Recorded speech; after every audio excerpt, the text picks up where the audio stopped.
అన్న కేటీఆర్ పై నేరుగా యుద్ధానికి దిగింది ఎమ్మెల్సీ కవిత. బీఆర్ఎస్ లో చోటు చేసుకుంటున్న పరిణామాలపై సంచలన వ్యాఖ్యలు చేసింది. కేటీఆర్ పై ఓ రేంజ్ లో విరుచుకుపడింది. బీఆర్ఎస్ ను బీజేపీలో విలీనం చేసే కుట్ర జరుగుతోందంటూ సంచలన వ్యాఖ్యలు చేశారు. తాను జైలులో ఉన్నప్పుడే బీఆర్ఎస్ ను బీజేపీలో కలపాలని అంటే వద్దని చెప్పానని అన్నారు. తాను రాసిన లేఖను ఎవరు బయట పెట్టారో చెప్పమని అడిగినందుకు తనపై దాడి చేస్తున్నారని చెప్పారు. బీఆర్ఎస్ ను బీజేపీ హస్తగతం చేయాలని చూస్తున్నారన్నారు కవిత.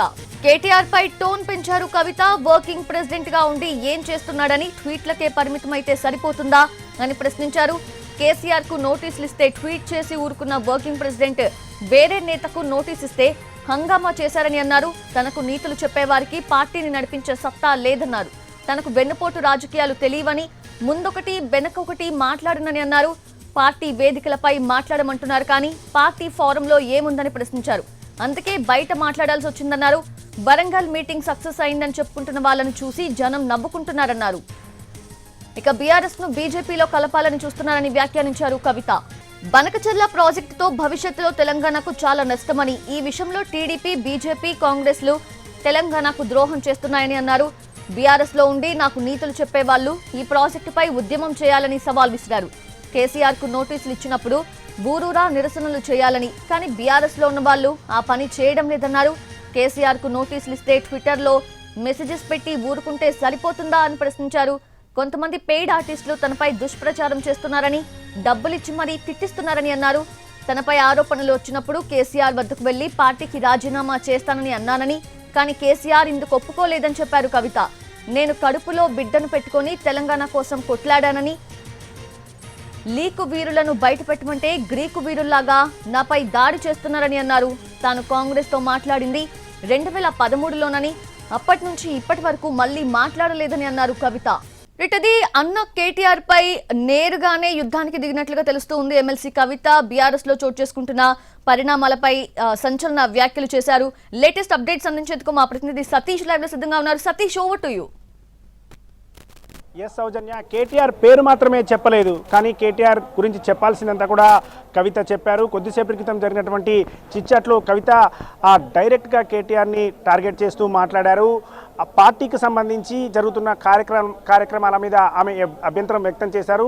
ఆమె చిట్చాట్లో మొదలుపెట్టడమే బనకచెర్ల ప్రాజెక్టుకు సంబంధించి నిన్న చంద్రబాబు నాయుడు చేసినటువంటి వ్యాఖ్యలపై మొదలు పెడుతూ దానిపై బీజేపీ, కాంగ్రెస్, అదేవిధంగా టీడీపీ మూడు కూడా ఒక్కటే, కానీ అట్లాంటి దాని మీద కూడా ఇప్పటి వరకు కూడా ఎలాంటి కార్యక్రమం కూడా చేయలేదు, ఎలాంటి నిరసన కూడా చేయలేదు, కేవలం ట్వీట్లు మాత్రమే చేస్తున్నారనే దగ్గర నుంచి మొదలుపెట్టి ఇక పార్టీలో తనకు జరుగుతున్నటువంటి అన్యాయంతో పాటుగా అన్ని విషయాలను కూడా కవిత మీడియాతో చెప్పారు. ప్రధానంగా ఆ బీజేపీకి సంబంధించి బీఆర్ఎస్ పార్టీని బీజేపీలో విలీనం చేయాలనేటువంటి ప్రతిపాదనని తాను జైల్లో ఉన్నప్పుడు తన దగ్గరికి తీసుకొచ్చారని, కానీ దాన్ని నిర్బంధంగా తోసిపుచ్చారని, ఎట్టి పరిస్థితుల్లో పార్టీని బీజేపీలో విలీనం చేయకూడదు అనే విధంగా ఆయన కవిత చెప్పానని, అందుకే అప్పటి నుంచి పార్టీలు అంటే బీఆర్ఎస్లో ఉన్న వాళ్ళకి బీజేపీలో తాను విలీనం చేయొద్దని చెప్పినప్పటి నుంచి కూడా తమ మీద కోపం పెంచుకున్నారని కవిత చెప్తున్నారు. తాను మాత్రం ఎట్టి పరిస్థితుల్లో బీజేపీతో కలవడానికి సిద్ధంగా లేను, బీజేపీలో పార్టీని విలీనం చేయడానికి కవితగా తాను సిద్ధంగా లేననే విషయం చెప్పారు. దాంతోపాటుగా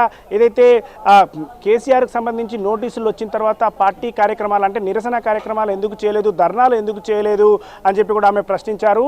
పార్టీలో ఉన్నటువంటి కీలకంగా ఉన్నటువంటి వాళ్ళే అంటే ముఖ్యంగా ఎవరైతే పార్టీ అధినేత కేసీఆర్ తర్వాత ఉన్నటువంటి పోస్ట్ అంటే వర్కింగ్ ప్రెసిడెంట్ స్థాయిలో కార్యక్రమాలకు పిలుపునివ్వాలి, కానీ ఎక్కడ కూడా పిలుపునివ్వలేదని ఆమె చెప్తున్నారు. కేటీఆర్ పేరు మాత్రమే చెప్పలేదు, కానీ కార్యక్రమాలకు సంబంధించి పిలుపునిచ్చేది వర్కింగ్ ప్రెసిడెంటే కాబట్టి ఆయనను టార్గెట్ చేస్తూనే కవిత మాట్లాడారు. నోటీసుల తర్వాత పెద్ద ఎత్తున గ్రామాన మండల స్థాయిలో, జిల్లా స్థాయిలో, రాష్ట్ర స్థాయిలో కూడా నిరసన కార్యక్రమాలు, ధర్నాలు జరుగుతున్నాయనుకున్నా జరగలేదని, అయితే తాను అమెరికా వెళ్ళి వచ్చిన తర్వాత జూన్ 3వ తేదీన రాష్ట్ర వ్యాప్తంగా పెద్ద ఎత్తున కార్యక్రమాలు జాగృతి నుంచి తీసుకుందామని చెప్పి అనుకున్నానని, కానీ ఈలోగానే ఎయిర్పోర్ట్ బయటకు వచ్చిన తర్వాత అదే విషయం తాను మీడియాకి చెప్పాలనుకున్నానని, కానీ ఈలోగానే లేఖ బయటికి వచ్చిందని, లేఖ అందుకోసమే లీక్ చేశారు. పెద్ద ఎత్తున తెలంగాణ జాగృతి నుంచి కార్యక్రమం చేస్తే అది చాలా హైలైట్ అయ్యే అవకాశం ఉంది కాబట్టి ఈ లేఖను బయట పెట్టారని చెప్తుంది కవిత. ఒకటే ప్రశ్నిస్తుంది, లీక్ వీరులు ఎవరు, ఎందుకు తన లేఖను లీక్ చేశారని చెప్తూనే లీక్ చేసినటువంటి లీక్ వీరిని పట్టించుకోకుండా వాళ్ళని పట్టుకునే ప్రయత్నం చేయకుండా గ్రీకు వీరుల్లా తన మీద ఎందుకు విరుచుకుపడుతున్నారని ఆమె కేటీఆర్ను ఉద్దేశిస్తూ చెప్పారు. దాంతోపాటుగా ఎవరైతే పార్టీలో కోవట్టులు ఉన్నారు అని చెప్పినటువంటి దానికి కరెక్టే, కోవట్టులు ఉన్నారు, తాను గతంలో దయ్యాలు ఉన్నారు కేసీఆర్ చుట్టూ అని చెప్పారని, అదే ఇప్పుడు దయ్యాలు అనే పదానికి బదులు ఇప్పుడు కోవట్టులు అనే పదాన్ని వాడుతున్నారని, కేసీఆర్ చుట్టూ నిజంగానే కోవట్టులు ఉన్నారని, ఎవరు కోవట్టులో తేలాల్సిన అవసరం ఉంది, కేసీఆర్ కూడా వాళ్ళపై దృష్టి పెట్టాల్సిన అవసరం ఉందని చెప్పారు. ఈ విధంగా పోతే పార్టీ నాశనం అయిపోయే అవకాశం, అంటే పార్టీ ఇక భవిష్యత్తులో పైకి వచ్చే అవకాశం లేదు, మళ్ళీ అధికారంలోకి వచ్చే అవకాశం ఉండదు. ఖచ్చితంగా ప్రతిపక్షంలో ఉన్నాం కాబట్టి చాలా కార్యక్రమాలు చేయాల్సినటువంటి అవసరం ఉంది, కానీ ఎలాంటి కార్యక్రమాలు చేయట్లేదని చెప్పారు. దానికి ఉదాహరణగా ఆమె 2-3 విషయాలు చెప్పారు. ఏదైతే తెలంగాణ తల్లి విగ్రహం మార్పు చేసినటువంటి సమయంలో తాను తెలంగాణ జాగృతి నుంచి చాలా కార్యక్రమాలకు, నిరసన కార్యక్రమాలకు పిలుపునిచ్చాను, కానీ బీఆర్ఎస్ పార్టీ మాత్రం కేవలం అసెంబ్లీ జరుగుతుంది కాబట్టి అక్కడ ఆ టీషర్ట్ రేవంత్ రెడ్డి, అదాని, అదేవిధంగా బీజేపీకి సంబంధించినటువంటి టీషర్ట్లు వేసుకుని నిరసన చేయడం అసలు అది ఎంతవరకు సబబు, అది ప్రజల్లోకి వెళ్ళలేదు కదా, ఎందుకు అలాంటి కార్యక్రమాలు చేశారు, అంత పెద్ద విషయం అంటే తెలంగాణ తల్లి అనేది చాలా పెద్ద అంశం, అట్లాంటి అంశాన్ని కూడా బీఆర్ఎస్ పార్టీ ప్రజల్లోకి తీసుకెళ్లలేకపోయింది, క్యాడర్లోకి తీసుకెళ్లలేకపోయింది అనే విషయాన్ని కవిత చెప్పారు. దాని తర్వాత బీసీలకు సంబంధించి కూడా తాను పోరాటం చేస్తున్నటువంటి సమయంలోనే కేవలం తెలంగాణ జాగృతి నుంచే చాలా కార్యక్రమాలు, చాలా రౌండ్ టేబుల్ సమావేశాలు పెట్టడం జరిగింది, బీసీలకు అన్యాయం జరుగుతున్న విషయాన్ని తన జాగృతి నుంచి చెప్పే ప్రయత్నం చేశాను, కానీ పార్టీ ఎలాంటి కార్యక్రమం కూడా చేయలేదు. పార్టీకి సంబంధించి కార్యక్రమం చేపడితే ఇంకా పెద్ద ఎత్తున బయటికి వెళ్ళేది సామాజిక తెలంగాణ అంశం, తాను చెప్పినటువంటి సందర్భం కూడా అదే అనే విషయంగా చెప్పారు. ఓవరాల్గా చూస్తే ఆమె మాత్రం తెలంగాణ జాగృతి నుంచి కార్యక్రమాలు చేస్తున్నాం, కానీ బీఆర్ఎస్ నుంచి పార్టీ కార్యక్రమాలు ఎందుకు చేయట్లేదు అనే విషయాన్ని చెప్తున్నారు. దాంతోపాటు మరొక అంశాన్ని ఆమె చాలా క్లియర్గా చెప్పారు.